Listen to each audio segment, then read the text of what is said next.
This is Democracy Watch. So, Mark, last week we covered a story that you called the single biggest threat to democracy right now, where right-wing groups in Arizona were suing to make the election manuals illegal, which would effectively just destroy every rule that exists for elections right now. So, we've got an update to a lawsuit that was specifically challenging the election procedures in Maricopa County. What happened? So, former Trump advisor Stephen Miller's right-wing legal group, they dismissed their lawsuit challenging Maricopa County's election procedures, and they did it shortly after we intervened to defend the county, and only 16 days after they filed the lawsuit. So, I like victories, and I really like quick victories. Why did they dismiss their own lawsuit?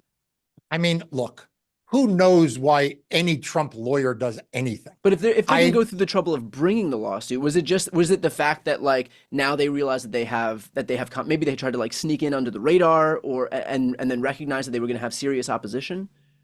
So I think there are a couple of possibilities. I like to think they thought they were going to sneak in under the radars. They saw that we blew the whistle on it publicly. We got involved. My law firm got involved in the case, and that made them think twice. The other thing is, though, remember, this was only one of a series of lawsuits that were filed against Arizona, and there are several remaining lawsuits pending against the state's election procedure manual. This was not actually one of those lawsuits. It was on a similar topic, but it was limited just to Maricopa County. So it may also be that in their divide and conquer strategy of like spreading awfulness as many places as possible, they decided that the resources didn't make sense. Maybe the RNC told them, you know what, Stephen Miller, we are garnering enough bad press all by ourselves. You being involved doesn't help us. Yeah. Who the hell knows? Now, are those ongoing lawsuits from other groups still playing their way out in the courts? They are. So those lawsuits continue forward. The RNC has asked for a quick hearing in theirs. So I suspect that will be the first of the cases that we will get some real courtroom action on, and that won't be until March. But those cases continue to move forward. And, just remember, this is an attack on the rules of how elections are held. This is very, very dangerous stuff, because after years and years of Republicans saying, look, we just want clear rules. We just want uniform rules. All we want is a level playing field. These are lawsuits to not just unlevel the playing field, but obliterate the playing field. So it's just a series of divots and dirt piles. Yeah, and so what would be the practical implication of that? Like, let's say they were successful in one of these cases, and the election manual was thrown out. What would it look like? Well, then you would have no central set of rules for how counties administer elections. Every county would kind of have to make up themselves how to run elections. Then, of course, the Republicans would complain that they don't like the way because that there were no uniform rules, and that the blue areas, remember, this was the Rudy Giuliani thing, like, oh, in Philadelphia, they do it this way. And in the rest of Pennsylvania, they do it differently, or in Michigan, Detroit. Right. Like, what's crazy is Rudy Giuliani with the hair dye and the craziness, his whole thing was uniform rules. And here they are. So it's almost like they don't really want the system to work. It's almost like they want elections to be broken so that then when they lose, they can complain that the elections were broken. Right. And then use that same sense of dysfunction to continue to help themselves, because only one party wants small government. And so they'll point to the dysfunction that they just created as evidence that government can't work. And so you better elect more small government Republicans because clearly the government, doesn't function properly. I mean, it's just like this cynical, vicious cycle that in the end really just benefits them and their consolidation of power. I think there are two ways to look at it. One is, like you just said, which is what I always call the Obamacare process, which is that Obamacare got passed. It turns out it is phenomenally popular. The Affordable Care Act, which Republicans said would collapse under a wave of unpopularity, is now one of the federal government's most popular programs. It is loved across the ideological and income spectrum. So Donald Trump, unable to tolerate that, as you recall, tried to break Obamacare, tried to make it harder for people to register as part of and get health care, simply so that he could then point and say this program that people think they love is actually broken. So that's one possibility that they're trying to do. The other, though, that I want to put out there as an equally plausible or a second thing is January 6th. Is January 6th. They want the system to break, not because they think it helps them electorally in future elections, but because it gives them the pretext. It gives them the pretext to say the elections were broken and therefore we don't have to abide by them. Yeah. There was a video just a few days ago. I don't know if you insert it or if you put it on the screen, but I'll leave that to you, of a guy at CPAC saying, we don't need democracy. Yeah, let's cut to that video right now. I just wanted to say, look, welcome to the end of democracy. We're here to overthrow it completely. We didn't get all the way there on January 6th, but we will endeavor to get rid of it and replace it with this right here. We'll replace it with this right here. Amen. That's right, because all glory is not to government, all glory to God.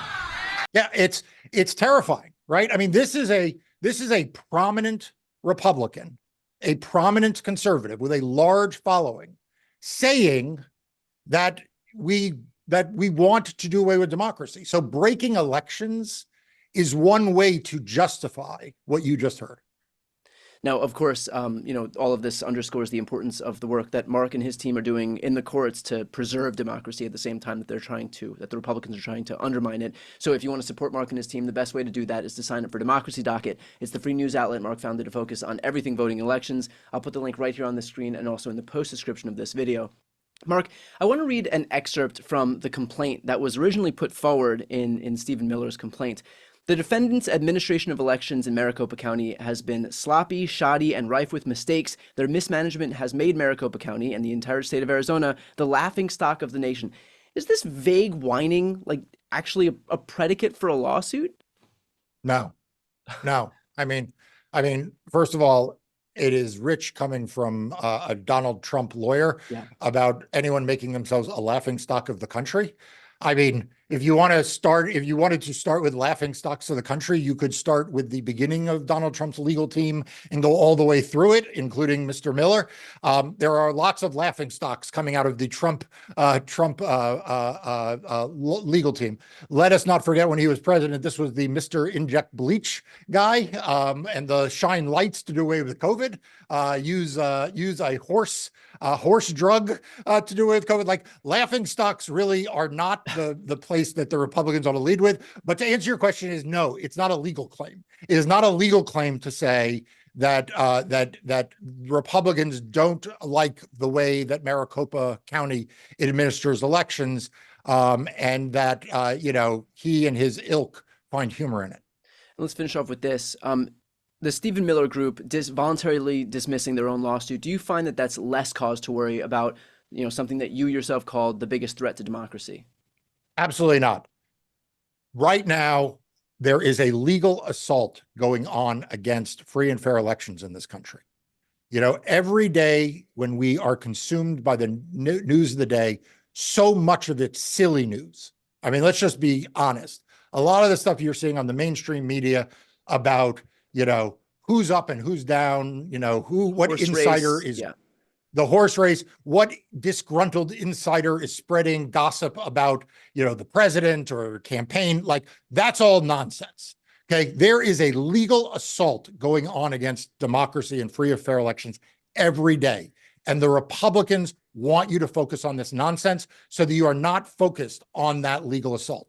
In Arizona itself, there remain 3 lawsuits challenging the election procedure manual. There are 10 lawsuits altogether going on in Arizona right now.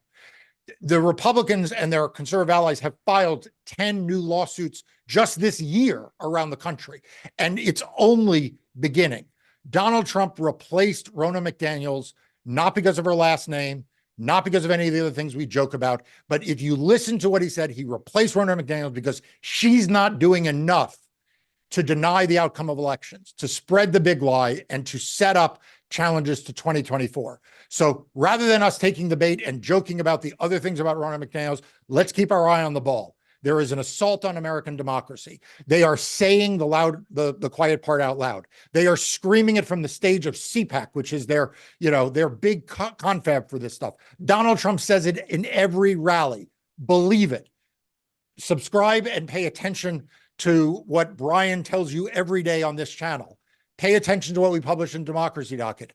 Talk to your friends and your colleagues. Make sure they are paying attention and not being lulled into a false sense of gossip and security around other things. Yeah, and just to echo Mark's claims again, sign up for Democracy Docket. I'll put the link on this screen and in the post description of this video to follow along with this stuff, because this is what actually matters. It's not the horse race bullshit. It's not the the polls and everything like that. It's this stuff, what's happening behind the scenes right now, that the Republicans are banking on people not paying attention to.